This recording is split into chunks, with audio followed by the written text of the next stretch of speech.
Hello viewers, Bangla টেলিজগতের সমস্ত রকমের advance update পেতে টেলিকথা চ্যানেলটিকে সাবস্ক্রাইব করে সাথে থাকবেন প্লিজ। আর আজকের ভিডিওটি ভালো লাগলে লাইক, কমেন্ট ও শেয়ার করতে ভুলবেন না। স্টার জলসার জনপ্রিয় ধারাবাহিক অনুরাগের ছোঁয়া ইতিমধ্যেই দর্শকদের মনের মণিকোঠায় জায়গা করতে সক্ষম হয়েছে এই ধারাবাহিকে এখন চলছে টান টান উত্তেজনামূলক পর্ব।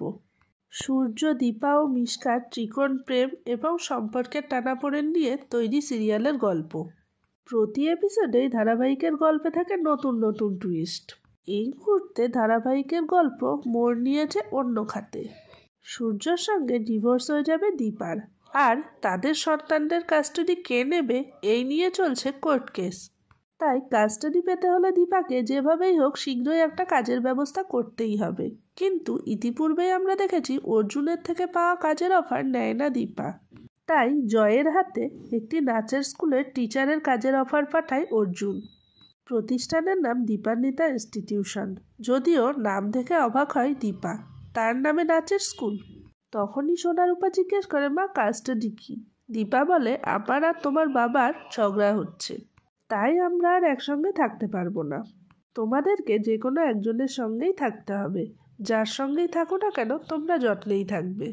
তারপর জয় দীপাকে বলে, নাম তো একটা কাকতালীয় ব্যাপার, এটা হতেই পারে।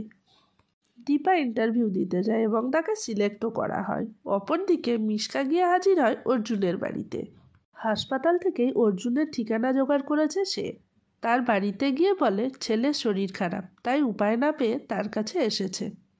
কিন্তু মিশকার ছেলের শরীরে কোনো রকম অস্বাভাবিকতা খুঁজে পায় না অর্জুন। তাই সে মিশকাকে বলে ছেলের সব রিপোর্ট নিয়ে যেন হাসপাতালে আসে, এভাবে বাড়িতে যেন সে না আসে। ঠিক তখনই অর্জুনের দাদার মেয়ে বাড়িতে ঢুকে এবং তার পকেটে মদের বোতল দেখতে পায় মিশকা। তাহলে বন্ধুরা, এখন এটাই দেখায় সোনারূপার কাস্টাডি কে পায়, সূর্য নাকি দীপা? আর কোন দিকেই বা মোড় নেবে সূর্য দীপার সম্পর্ক? Hello viewers, Bangla টেলিজগতে